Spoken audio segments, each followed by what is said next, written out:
Etxebizitzaren konpentsazio legeak urtea bete du. Iazko martxoaren batean sartu baitzen indarrean eta aldak bilan positiboa egin du. Bestalde, euskararen ezagutza, transmisio eta erabilera zertan diren Euskal Herri osoan hori da. Eguzki Urteaga EHUko soziologia irakasleak aztertu duena bere liburu berrian. Gaur, diskriminazioaz ere solas eginen dugu arekin. Arratsaldeon ikusentzuleok eta ostirala denez asteburuko proposamenak ere jarraian.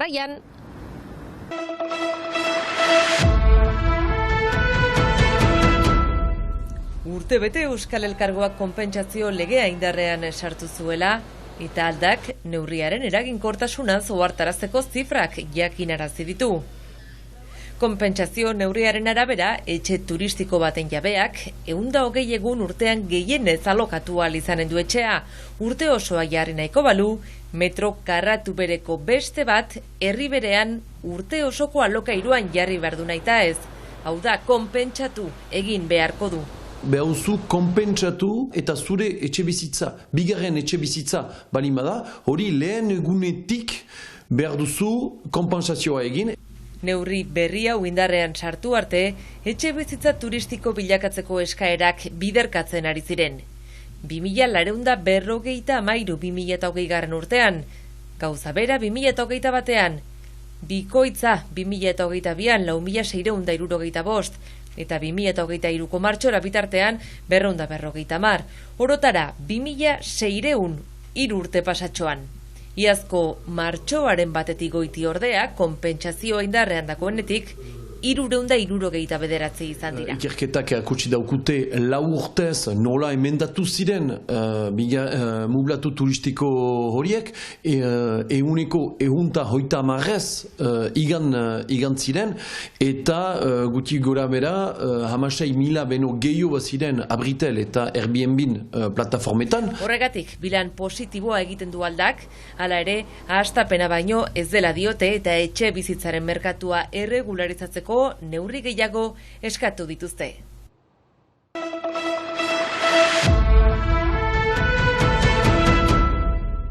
Soziolinguistika ikerketak Euskal Herrian una hemen Eguzki Urteaga soziologoaren lan berria.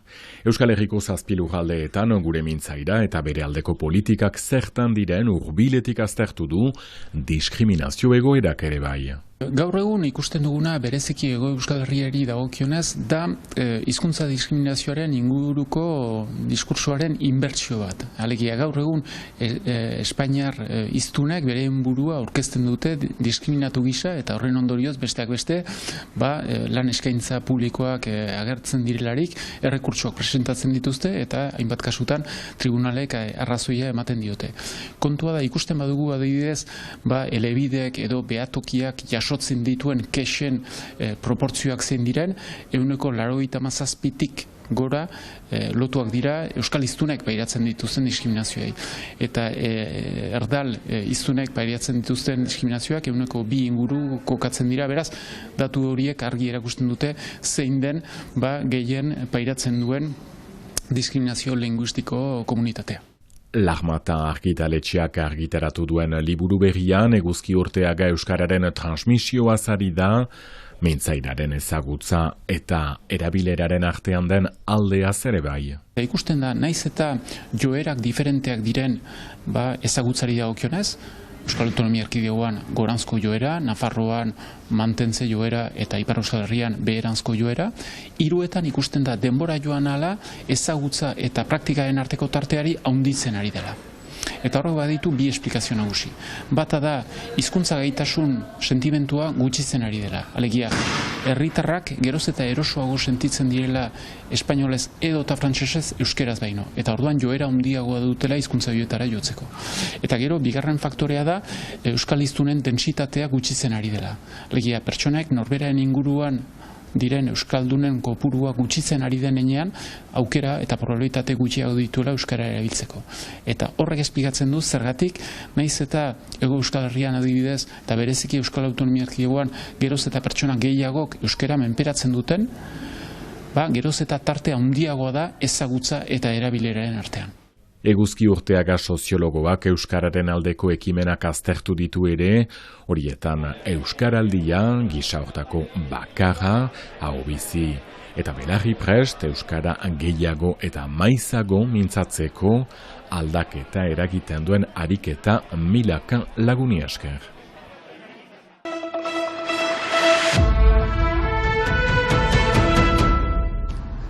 Arratsaldeon ikusentzuleok, ostiralero bezala gure proposamenen momentua iritsia zein ederra den astero asteburuari gure nahiak edo proposamenak zuei eskaintzea eta asteburuari ongi etorria ematea eta asteko ni neuk bertsoa maite bai ditugu, bertsoetaran gonbidatuko zaituztet Euskal Herri guztian barna gaur arratsaldean 7:00 Hendaiatik hasita.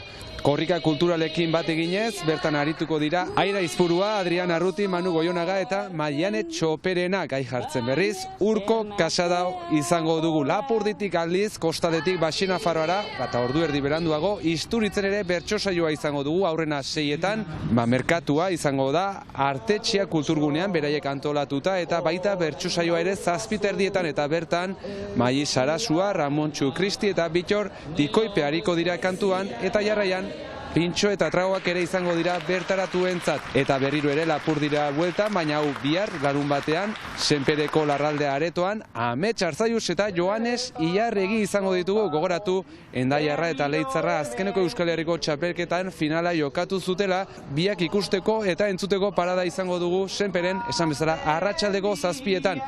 Gainera, bertso saiorekin batera, Pierre Erramuzperen bertsoak entzuteko parada ere izango dugu bi semen eskutik, Mikel eta Jakesen eskutik, eta bertan ere jatekoak eta edatekoak izango dira bertsoa eta kantuaz gain, hau ere maite baitugu eta berriz ere, Baxinafarroara itzuliz, baina oraingoan Xiberotarren eskutik, Jurre, maskaradak eta inauteriak aurrera jarraitzen bai dute, ez? Hori da, eta kasu, ez dira Xiberoan iragango, baizik eta Donaiztine, asteburontan larun batean eta ez igandean, beraz, bi aldaketa ditugu hor, lurraldea eta eguna, larun batean Donaiztine eskiniko dituzte maskaradak. Dakimar da, ohiko den bezala barrikadak 9:30 hasiko direla, eta maskaradak arratsaldeko 3:30. Ondotik bertan ere beste egiteko aukera izango da, Instaklok eta DJ batek ere giroa alaituko dutelako.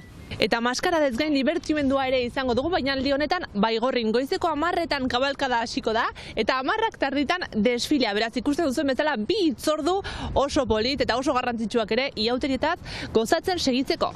Oso ondo, mila esker Jurre, eta Baxinafarroatik berriz ere Lapurdira itzuliko gara, ezpeletara hain zuzen, eta ez kasu honetan piperragatik, naiz eta piperra eta kolorea musikak jarriko dion asteburu honetan Lapurdiko herriari. Hori da, kontzertu bikainak, Rakatapunk xutik eta Esnebeltzaren eskutik beraz, ezpeletan arratsaldeko 7:30 goiti, bihar, Rakatapunk iparraldeko elektrotxaranga ezker eskuin beti, askotan ikusi ditugu xutik taldekoekin, aspaldiko musikariak azken hauek, 15 urte inguru holtza gainean, ska, reggae eta rock soinuak jorratzen dituzte, beste estilo batzuekin, beti festa giroan, jendea dantzan jarriz, kantu berrien azalean azken diskoa 2022an atera zutena, eta Esnebeltza, azken bira egiten ari dira, badakizu 2025an esanen diote agur taldeari, beraz zehatzen kontzertu hauek ezen ditugu galdu, eta esan bezala hitzordua, bihar, merkatu arratsaldeko 7:30 goiti. Oso ondo Nerea, mi esker, eta guk ere Esnebeltzarekin agurtuko dugu gaurko saioa. Gogoratu igandean itzuliko garela astekariarekin eta Esnebeltza berak esaten duen bezala, ez sekula galdu umore ona.